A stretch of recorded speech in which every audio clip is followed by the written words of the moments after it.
Well, here's a sundowner, just reflecting after the day, letting thoughts just flow through.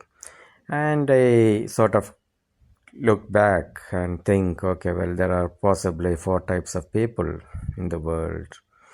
There's a group of followers.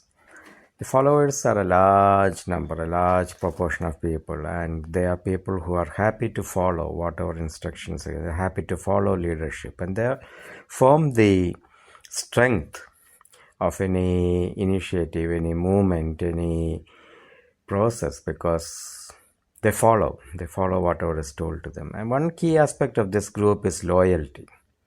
They are loyal. Now, what are they loyal to is a different question. You might say they're loyal to the cause, you might say they're loyalty to a movement, you might say they are loyal to the leader. But essentially, what they are loyal to is the concept of loyalty. So, more often than not, you find that a large proportion of followers. None of this is evidence-based; it's just reflection. So now you might find that a large proportion of followers are very loyal to whatever message is, loyal to the point that they refuse to think over the messages that they are loyal to, or the people that they are loyal to, or the organization that they are loyal to. They are loyal. Their loyalty is the fact that's keeping them together as a follower. They are loyal to the concept of loyalty and not necessarily to the concept of any particular message. Or what the message can be anything. They are loyal, and that's one type of people whom we might call as the followers.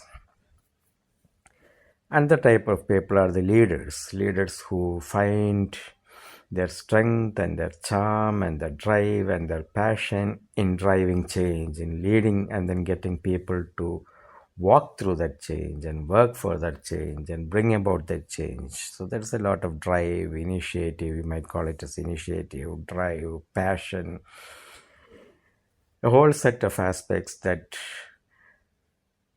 work towards bringing in, changing things up, disrupting things, and then getting a lot of people to buy into those concepts and then work through it. They are change agents, you can call them that way, and they have the power and the skill and the communication skills and the charisma and the charm to get people to buy into the concept, and they can make a huge change. So the leader can lead the followers, and together they make a great team and they make a great change. And the beauty of the leader is the ability to constantly sell to the followers the concepts or the ideas that they're promoting and carry the whole team along with them to drive that change. Whether that change is for the good or for the bad is a different aspect altogether. You also have a separate group of people who are not leaders or not followers. They do things. They do things because they feel like they have to do things. They do things because they want to do things. They're not bothered by the concept of leadership. They're not bothered by the concept of, they don't want to follow anyone in particular. They don't care or give a rat's ass if anyone is following them. They do things because they want to know. And they do things for the joy of learning. They do things because they want to understand. In that whole process, they may or may not even be aware that there's a world around them. They may or may not be aware that there are people around them. They may or may not be aware of anything around them, because the whole focus is on understanding something that they want to understand. And once they understand it, they might look up and then say, oh, everything has changed. My team has changed. People have changed. The world has changed. But back to learning. I'm going back to learning.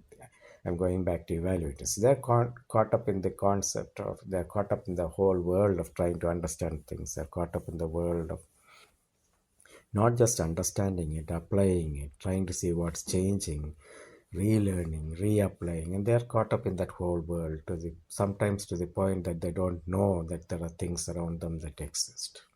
It's a very minor group, but a group that is more focused on, I'm doing it for myself, and if people feel that that's good enough, they might follow. But I'm not interested in followers. Neither am I interested in being a leader. I am interested in doing. So they don't talk much. They don't promote themselves much. They don't do anything much. They're not there in the limelight. They are just doers. I believe in this. I want to understand this.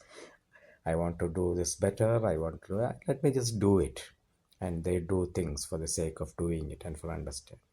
Then, of course, you are the fourth group who prefer to sit back, watch the leaders lead, watch the followers follow, watch the, you can say, the lone elephants walk their path, understanding things, and they sit back and they say, well, blimey, can I just have one on the rocks, please? So, who are you? Who am I? Is what led me to this particular rant.